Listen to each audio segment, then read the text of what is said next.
Assalamualaikum warahmatullahi wabarakatuh. Bapak dosen Dr. Haji Muhammad Saifuddin MA yang saya hormati.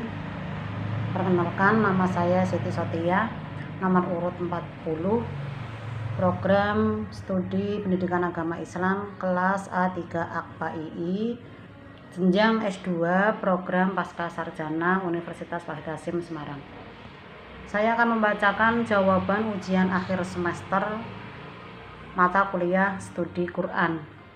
Pertanyaan yang pertama, apakah Al-Quran yang kita baca, kita dengar adalah kalamullah yang qadim? Jelaskan dengan dalil. Al-Quranul Karim merupakan kalamullah Ta'ala, baik lafalnya, hurufnya maupun maknanya, darinya bermula dan kepadanya kembali. Allah berbicara dengannya, lalu didengar oleh Jibril alaihi salam, kemudian dia menurunkannya kepada Muhammad sallallahu alaihi wasallam. Seperti dalam firman Allah, Bismillahirrahmanirrahim, Innahu laqur'anun karim fi kitabim maknun la yamassuhu ilal mutahharun tanzilu min rabbil alamin. Sesungguhnya dia adalah Al-Quran yang mulia pada kitab yang terpelihara atau Lauhul Mahfuz, tidak menyentuhnya kecuali orang-orang yang disucikan, diturunkan dari Rabbul Alamin. Quran surat Al-Waqiah ayat 77-80. Sifat Al-Quran dengan sebutan Al-Qadim, di dalamnya terkandung makna bahwa dia bukan makhluk, sebagaimana telah dijelaskan bahwa jenis kalam dalam hak Allah Ta'ala adalah qadim. Ini adalah pandangan mereka yang menyatakan bahwa Al-Quran adalah qidam atau qadim terhadap kalamullah Ta'ala secara umum, yaitu dari kalangan ahli sunnah. Pertanyaan nomor 2, apakah para nabi juga mendapatkan ilham? Jelaskan dengan tahlil.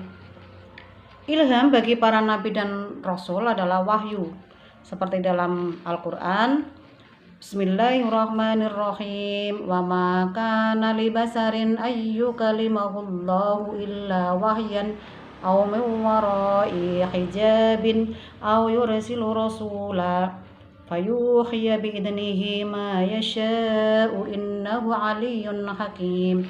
Dan tidak ada bagi seorang manusia pun bahwa Allah berkata-kata dengan dia kecuali dengan perantara wahyu atau di belakang tabir atau dengan mengutus seorang utusan atau malaikat, lalu diwahyukan kepadanya dengan seisinya apa yang dia kehendaki. Sesungguhnya dia maha tinggi lagi maha bijaksana.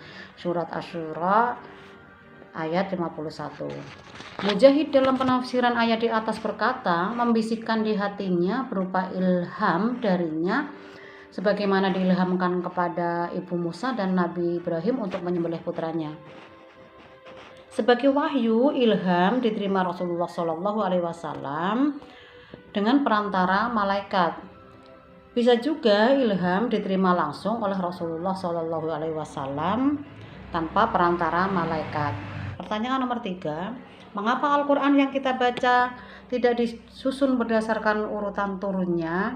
Jelaskan dengan dalil. Jika yang dimaksud tidak berurutan di sini adalah mushaf Al-Quran, ditulis dan disusun bukan berdasarkan urutan turunnya, memang benar demikian adanya. Karena urutan surah disusun bukan berdasarkan urutan turunnya, tetapi sebagaimana yang diperintahkan oleh Rasulullah SAW sebagai penerima wahyu.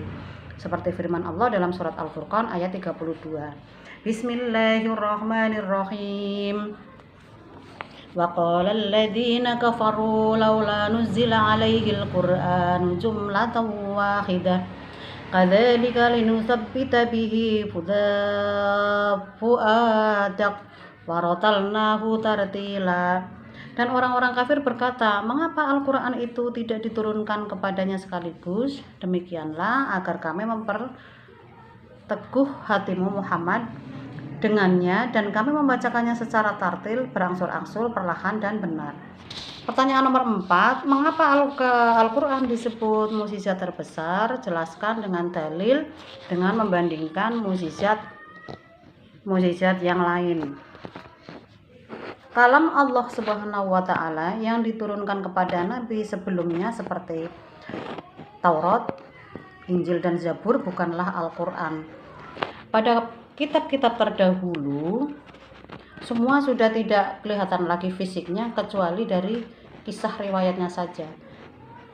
Tetapi Al-Quran sebagai kitab suci yang menjadi pedoman umat Islam tetap ada, dapat dilihat, dibaca, dihafal, dijadikan pedoman hidup, dan tidak ada keraguan di dalamnya. Seperti dalam firman Allah, Bismillahirrahmanirrahim. Wa in kuntum fi raibim mimma nazzalna ala 'abdina fa'tu bi suratin min mislih wad'u syuhada'akum min dunillahi in kuntum shadiqin. Dan jika kamu tetap dalam keraguan tentang Al-Quran yang kami wahyukan kepada hamba kami Muhammad, buatlah satu surat saja yang semisal Al-Quran itu dan ajaklah penolong-penolongmu selain Allah jika kamu orang-orang yang memang benar. Quran Surat Al-Baqarah ayat 23. Pertanyaan nomor 5, bagaimana hukum membaca Al-Quran dengan tajwid? Jelaskan dengan dalil. Menurut pendapat ulama, hukum membaca Al-Quran sesuai dengan tajwid adalah fardu ain atau wajib bagi setiap individu. Setiap orang yang ingin membaca Al-Quran dengan baik dan benar, maka harus mempelajari ilmu tajwid terlebih dahulu. Sebab membaca Al-Quran dengan baik dan benar itu adalah suatu kewajiban bagi seorang muslim yang taat. Seperti halnya dalam firman Allah surat Al-Baqarah ayat 121. Bismillahirrahmanirrahim. Alladzina atainahumul kitaba yatlunahu haqqa tilawatih ulaika yu'minuna bih wa may yakfur bihi fa ulaika humul khasirun. Orang-orang yang telah kami berikan Alkitab kepadanya, mereka membacanya dengan bacaan yang sebenarnya. Mereka itu beriman kepadanya, dan barang siapa yang ingkar kepadanya, maka mereka itulah orang-orang yang rugi. Pertanyaan nomor 6, bagaimana hukum wanita yang haid membaca Al-Quran? Jelaskan dengan dalil. Ada banyak sekali perbedaan pendapat mengenai hal ini. Ada yang mengatakan boleh dan sah-sah saja, tetapi ada juga yang mengatakan tidak memperbolehkannya. Dalam Islam sendiri kita berpegang teguh pada 4 madhab, yakni madhab Hanafi, Maliki, dan Syafi'i dan Hambali. Namun kebanyakan kita dari orang Indonesia hampir menganut madhab Syafi'i.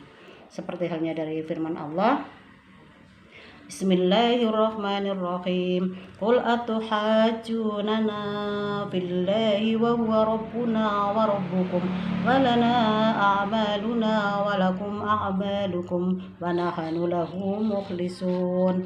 Katakanlah, apakah kamu memperdebatkan dengan kami tentang Allah, padahal Dia adalah Rabb kami dan Rabb kamu? Bagi kami amalan kami dan bagi kamu amalan kamu, dan hanya kepadanya kami mengikhlaskan hati. Kemudian soal nomor 7, tafsirkan ayat berikut dengan pendekatan tarbawi sesuai urut absen. Urutan absen saya 40. Berikut adalah bunyi Quran surat Al-Baqarah ayat 38. Bismillahirrahmanirrahim. Qul nahbitu minha jami'a fa imma yatiyannakum minni huda faman tabi'a hudayya fala khaufun 'alaihim wala hum yahzanun.